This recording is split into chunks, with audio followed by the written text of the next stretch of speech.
ఇక రాబోయే ఎన్నికలను ప్రతిష్టాత్మకంగా తీసుకున్న చంద్రబాబు అభ్యర్థుల ఎంపికలో టెక్నాలజీని ఉపయోగిస్తున్నారు. ఐవీఆర్ఎస్ సర్వే చేయిస్తూ నియోజకవర్గ ప్రజల ద్వారా అభ్యర్థుల బలబలాలు సూచనలు తీసుకుంటున్నారు. ప్రజలు కార్యకర్తల సూచనల మేరకు అభ్యర్థుల్ని ఎంపిక చేస్తున్నారు. పార్టీలోకి రావాలనుకునే వారిపై కూడా సర్వే చేయిస్తూ ప్రజలు అధిక శాతంలో ఆహ్వానిస్తేనే పార్టీలోకి తీసుకుంటున్నారు.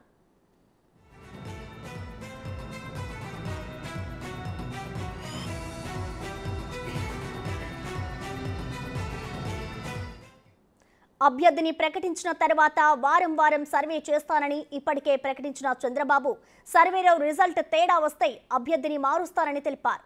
ఇలా ఎప్పటికప్పుడు ప్రజల్లోకి వెళ్లేందుకు ఐవీఆర్ఎస్ సర్వేని టీడీపీ అధినేత సద్వినియోగం చేసుకుంటున్నారు.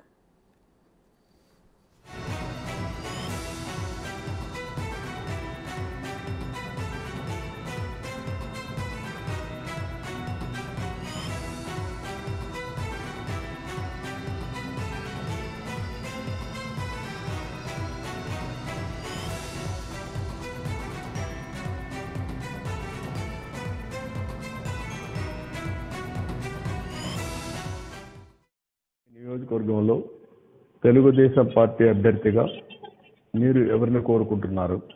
జంగా కృష్ణమూర్తి అయితే 1 నొక్కండి, నోటా అయితే 2 నొక్కండి. ఈ సందేశాన్ని మరలా వినాలంటే నియోజకవర్గంలో తెలుగుదేశం పార్టీ అభ్యర్థిగా మీరు ఎవరిని కోరుకుంటున్నారు? జంగా కృష్ణమూర్తి అయితే 1 నొక్కండి, నోటా అయితే 2 నొక్కండి. ఈ సందేశాన్ని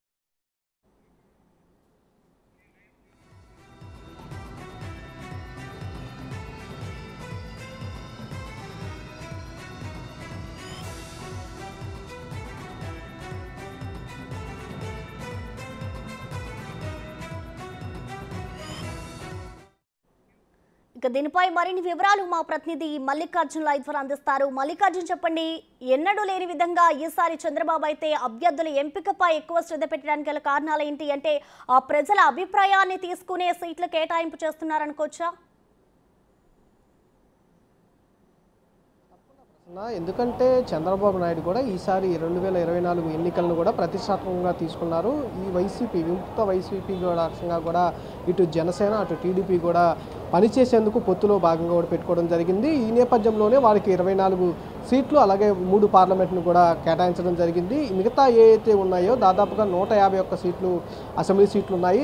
అట్లాగే దీంట్లో 22 పార్లమెంట్ పరిధిలో ఉన్నాయి. దీంట్లో బీజేపీ కనుక పొత్తులోకి వస్తే కనుక మిగిలిన కొన్ని సీట్లు వాళ్ళకి ఇచ్చిన తర్వాత మిగిలిన అన్ని సీట్లు కూడా టీడీపీ పోటీ చేయబోతా ఉంది. ఈ నేపథ్యంలోనే బలమైన అభ్యర్థుల్ని పోటీలోకి దించాలని చెప్పి కూడా టీడీపీ భావిస్తూ ఉంది. ఈ నేపథ్యంలోనే దాదాపుగా గత 2-3 నెలల నుంచి కూడా ఈ ఐవీఆర్ఎస్ సర్వే ద్వారా కూడా చంద్రబాబు నాయుడు చేస్తూ ఉన్నారు. ఎందుకంటే అక్కడ ఉన్న ప్రజలను అలాగే కార్యకర్తల మనోభావాలను కూడా ముందుగా తెలుసుకుంటా ఉన్నారు. ఎవరైతే సీట్లు ఆశిస్తూ ఉన్నారో ఆ సీట్లు ఆశిస్తున్న నేతలకు సంబంధించి ఐవీఆర్ఎస్ సర్వేలు నిర్వహించడం చేస్తూ ఉన్నారు. ఎవరికైతే ఎక్కువ శాతం కార్యకర్తల నుంచి కానీ అలాగే ఆ నియోజకవర్గంలో ఉన్న ప్రజల నుంచి కానీ ఎక్కువగా ఎవరికైతే మద్దతు లభిస్తూ ఉందో వారికి సీట్లు ప్రకటిస్తున్న పరిస్థితి